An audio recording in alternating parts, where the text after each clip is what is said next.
So on the fifth today we have the Earfun Uboom X, and let's put the box aside a bit so we have a bit more space, because this speaker is a lot bigger than I expected to be. I was like thinking it would be a tiny boombox, but that is pretty big for this speaker. Yes, its design has a bit of similarities to the Tribert Stormbox Blast, the old one.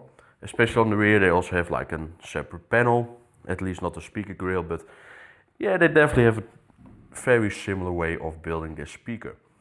So the two things that I did notice with the speaker, that they have a big amount of EQs in the earphone app. So you have here like a bunch of EQs from OLUV, and then you even have a lot more EQs from Earfun. So I can say straight away that the Earfun EQs are not that great. They're all a bit of a compromise for everything. But the default EQ is pretty alright, because this EQ gives you bass, it gives you treble, but it does keep it a bit under control. Yes, if you put on high volume, you definitely have a bit of an overpowering sound experience. But it is the default EQ.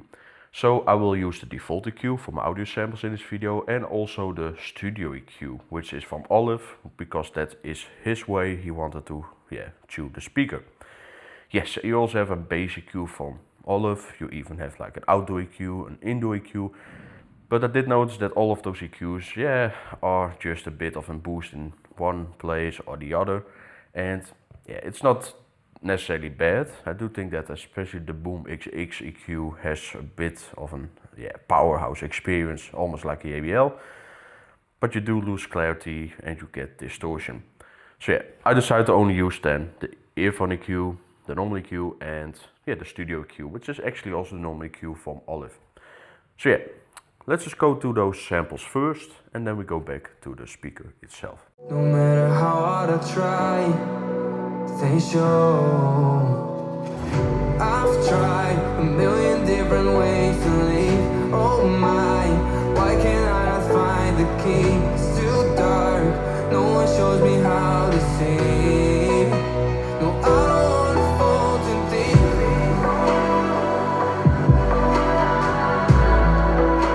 No, I don't wanna fall too deep.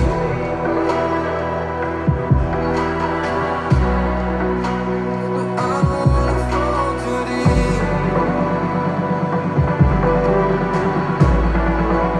No, I don't wanna fall too deep.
sunrise.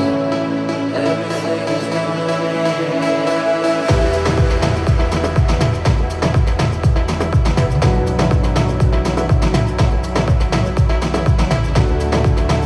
break free from the limelight.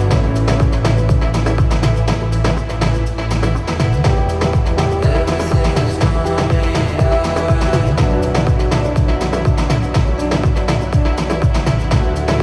Everything is gonna be alright.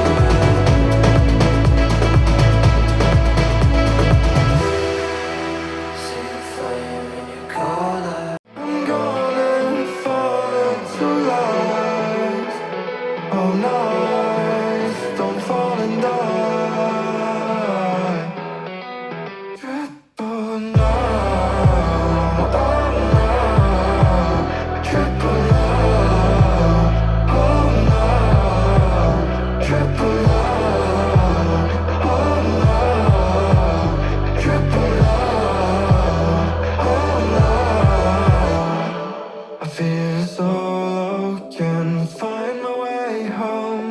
I'm trying to hold on, but I'm all alone. I'm reaching for help, but it's out of sight. I'm lost in the darkness, trying to find the light.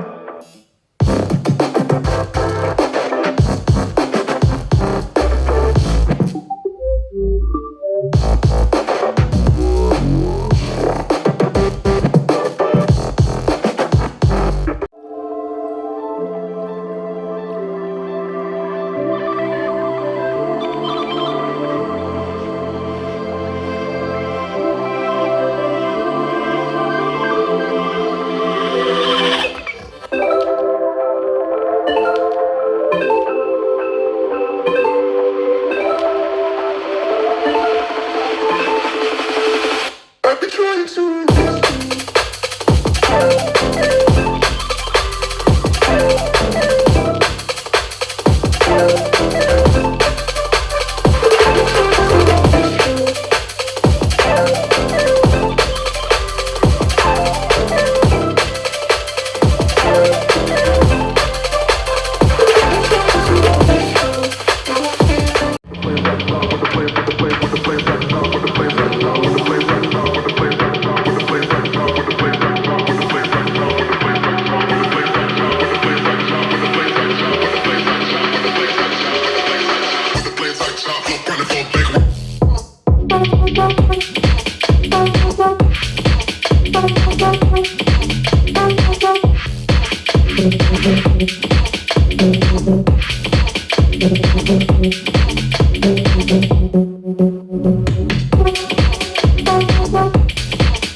When you and I,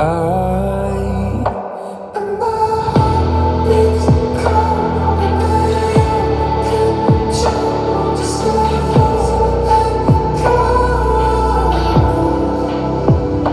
Did I lose my mind when you're not curious?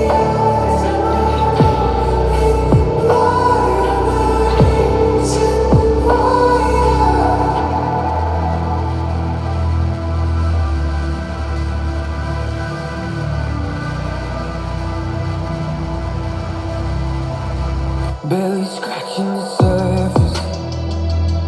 This obsession of mine is fueling the furnace. I'm up all night inside time.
Earfun is a fine speaker.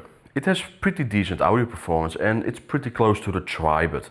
Yes, the Tribut definitely wins more in the deeper bass side, but let's face it, this Tribut is now outdated. There's a new version which is bigger, so it's not even a comparison to the Earfun, because yeah, this one is more solid in portability and it still is kind of lightweight. It's not too heavy like with the Tribut, and especially the new one I have seen, it is a heavy unit.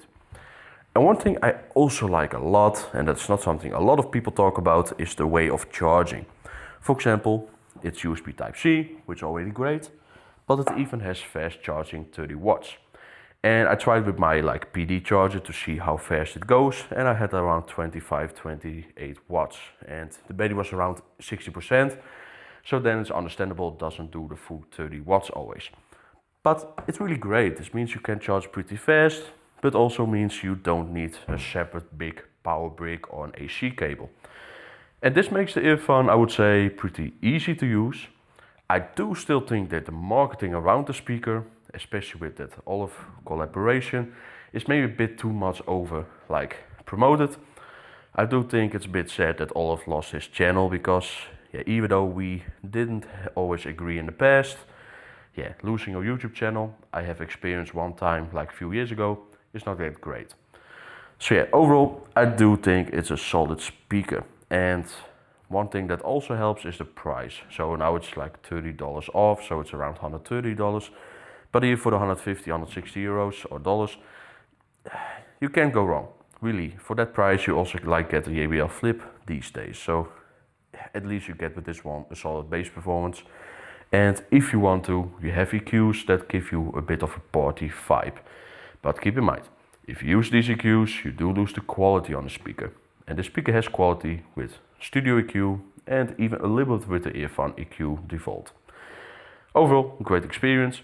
In an upcoming video we'll do a comparison to the Tribut for sure. But today I wanted to really focus on the Earfun first. Thank you for watching. See you all in the next one.